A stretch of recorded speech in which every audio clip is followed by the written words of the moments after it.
Serial Kumar के आने वाली किस्में आप देखेंगे कि जब फाइज की माँ रेयान की सास से कहती है कि आपने तो हमसे पूछा ही नहीं कि खाने में ये हम खाएंगे भी या नहीं, तो सुनते साथ ही रेयान की सास कहती है कि मेरा ख्याल है कि आप इस घर में मेहमान हैं और मेहमानों को जो भी कुछ पेश किया जाता है उन्हें चुपचाप खाना होता है, इसलिए आपका नहीं बनता था ये कहना। ये सुनते साथ ही फाइज की माँ कहती है कि लेकिन आप ये भी तो देखें कि हम आपकी बेटी की सास हैं। तो ये सुनते साथ ही रेहान की सास कहती है कि हाँ जानती हूँ, और इसी चीज़ का तो लिहाज करते हुए इतना सब कोने और सुनने के बाद मैंने आपको अपने घर में पना दी है। ये सुनते साथ ही फाइज की माँ कहती है कि आप कैसी बातें कर रही हैं, अगर हम पे मुश्किल वक्त आ गया है तो इसका हरगिज़ मतलब ये नहीं है कि आप इस तरह जुबान दराजी करें। ये सुनते साथ ही रेहान की सास कहती है कि मेरा ख्याल है आपको इस घर में मज़ीद कुछ दिन रहना है। दूसरे सीन में आप देखेंगे कि उधर जब मुदस्सिर की माँ पहुँच जाती है हरीम के पास, तो हरीम इस तरह अपने सामने देख कर कहती है कि आंटी आपको यहाँ आने की क्या ज़रूरत थी, मुझे हुक्म किया होता मैं खुद आपके घर आ जाती। ये सुनते साथ ही मुदस्सिर की माँ कहती है कि बेटा जब मुझे तुम्हारे दुख का पता चला ना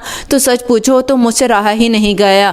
मुझे मुदस्सिर ने कहा था कि मैं तुम्हें बुला लूँ लेकिन मैं खुद ही चला आई। ये सुनते साथ ही हरीम कहती है कि अच्छा ये सब कुछ छोड़ें, आप बताएं कि आपको क्या खाना पीना है। ये सुनते साथ ही मुदस्सिर की माँ कहती है कि कुछ भी नहीं, बस मैं तुम्हें इतना कहने आई हूँ जिन लोगों ने तुम्हें इतने दुख दिए हैं अब तक क्यों समेटे बैठी हो, अलहदगी इख्तियार कर लो उनसे। ये सुनते साथ ही हरीम कहती है कि ये सब कुछ इतना आसान नहीं है, कैसे कर लूँ मैं आगे कैसे बढ़ूंगी। सुनते साथ ही मुदस्सिर की माँ कहती है कि करने को चाहो तो कुछ बहुत कुछ कर सकती हो। लास्ट सीन में आप देखेंगे कि उधर जब फाइज घर नहीं पहुंचता है तो फाइज की बहन फाइज का इंतजार करने के बाद फाइज से कहती है कि फाइज ये सब कुछ क्या है। तो सुनते साथ ही फाइज कहता है कि आज अगर मैं लेट हो गया घर नहीं पहुंचा तो तुम इतनी ज़्यादा क्यों परेशान हो गई हो। ये सुनते साथ ही फाइज की बहन कहती है क्योंकि तुम नहीं जानते हो कि हमारा अब तुम्हारे अलावा कोई भी नहीं है, क्या तुम भी हमें छोड़ दोगे। तो सुनते साथ ही फाइज कहता है कि नहीं, मैं तो बस इसलिए घर नहीं आ रहा था कि तुम लोगों से कैसे मुंह बालूं कि अब मेरे पास कुछ भी नहीं है।